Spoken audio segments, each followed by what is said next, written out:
मध्ये तो भरती होतो आणि प्रशिक्षण पूर्ण झाल्यावर प्रशांत महासागरातील इंडियन नावाच्या बेटावर वायुदलाच्या B-29 विमानतळावर पायलट म्हणून त्याची नेमणूक होते. पर्ल हार्बरवर हमला हा जपानचा भ्याडपणा होता. त्याच्यावर सूड उगवणे ही माझी नैतिक जबाबदारी होती आणि सूड उगवण्याचं साधन होतं 4 इंजिन असलेलं बोईंग B-29 सुपर फोर्ट्रेस. दुसऱ्या महायुद्धातलं सर्वात मोठं आणि सर्वात जास्त बॉम्ब हल्ल्यामध्ये सहभागी असलेलं विमान. तुझ्या आयुष्यातला पहिला हल्ला तू कधी केला? जपानच्या योकोहामा बंदरावर बॉम्ब फेक करून झाल्यावरती ती रिफायनरी धडाधड जळत होती. त्या आगीचे लोड पाहिले आणि काहीतरी केल्याचं समाधान वाटलं मला. तर त्यानंतर ओसाका मधल्या मित्सुबिशी कारखान्यासारख्या अनेक औद्योगिक केंद्रावर बॉम्ब हल्ले केले. अमेरिकन एअरफोर्सच्या जबरदस्त कामगिरीमुळे अगदी थोड्या काळातच जपानकडे नष्ट करायला काहीच औद्योगिक लक्ष उरलं नाही. मग तुम्ही तुमचं लक्ष नागरी वस्त्यांवर केंद्रित केलं.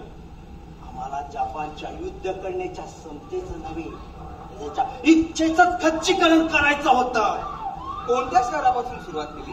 टोकियो, नागायो, ओसाका या शहरापासून. जे होतं न होते सगळं जमीन ध्वस्त करून टाकलं. पूर्ण विनाश. किती जपानी नागरिक ठार झाले असतील? शत्रूचे किती नागरिक ठार झाले याची मोज तर एअरफोर्स करत नसतो. 9-10 मार्च 1941 या 2 दिवसात अमेरिकेने जपानवर सतत बॉम्ब वर्षाव केला. त्यामध्ये जवळजवळ 1 लाख जपानी सैनिक ठार झाले.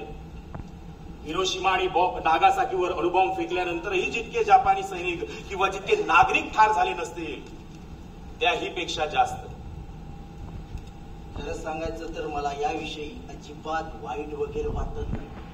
त्यावेळी मी 21 वर्षाचा होतो आणि मला लवकरात लवकर युद्ध संपून घरी जायचं होतं. माझ्या वरिष्ठांनी माझ्या काही देशावर बॉम्ब फेक करायला सांगितले आणि ते मी फेकले. आता तिथं लहान मुलं आणि स्त्रिया होत्या असणारच, पण मला जी जबाबदारी दिली होती तो एक युद्धाचा भाग होता. ती मी पार पाडली. इतक्या लोकांच्या, प्रामुख्याने स्त्रिया आणि मुलांच्या हत्येत सहभागी होण्याचं खेद वाईट वाटत नाही तुम्हाला मागे म्हणून पाहताना? नाही. त्यावेळी मला जपानी लोकांशी काही सहानुभूती वाटली नाही.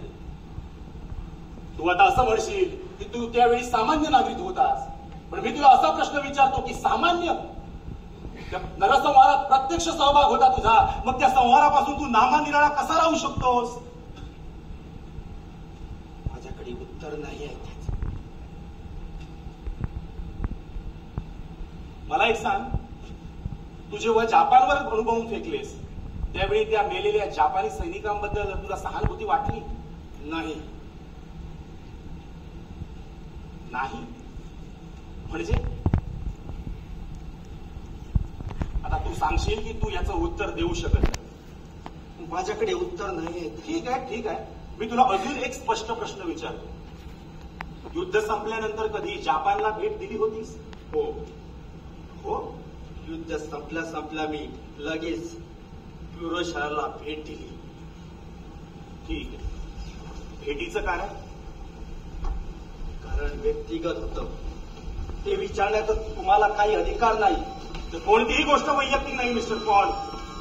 तुला सांगावंच लागेल. I repeat my question mister Paul. युद्ध संपल्यानंतर जपानला आणि लगेचच क्युरे शहराला का गेला होतास? माझ्याकडे उत्तर नाही या प्रश्नाचं. क्युरे शहराच्या भग्न अवशेषातून फिरताना माझे